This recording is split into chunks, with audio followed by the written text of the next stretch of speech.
చేసేటువంటి దుర్మార్గ పాలన మనం అందరూ దగ్గర కూర్చోబెట్టి ఈ దుర్మార్గ పాలనపై మంచి పాలన వస్తుందనుకుంటే వీళ్ళు ఓడిపోయి ఇంట్లో కూర్చోకుండా ఈ సాక్షి మీడియాని వేరే మీడియాని పెట్టుకుని మనల్ని మన తెలుగు మహిళలని ప్రపంచ స్థాయికి తీసుకువెళ్దాం అనుకున్న చంద్రబాబు నాయుడిని ఆశను అమ్ముకొని చేస్తూ మన రాష్ట్ర వ్యాప్తంగా ఉన్న మహిళలను కిష్టపరిచే విధానంగా చేస్తారంటే మనం ఓట్లతో ఓడించడం కాదు.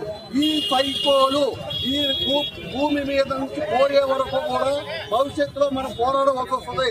ఆ పోరాటంతోనే మన అమరావతి కళను మన చంద్రబాబు నాయుడు కళను సార్థకం చేసుకోవచ్చు. ఈ సైకోలు ఈ భూమి మీద ఉన్నంత వరకు కూడా ఏదో ఒకటి సృష్టించి అమలు తీసుకొచ్చి మన రాష్ట్రాన్ని అశాంతి పాలన చేస్తారు. కాబట్టి ఈ సాక్షి మీడియా అనకాలన్న జగన్ భారతిరెడ్డి వీళ్ళందరినీ కూడా చట్టపరంగా శిక్షించితే గానీ మన రాష్ట్రం బాగుపడదు.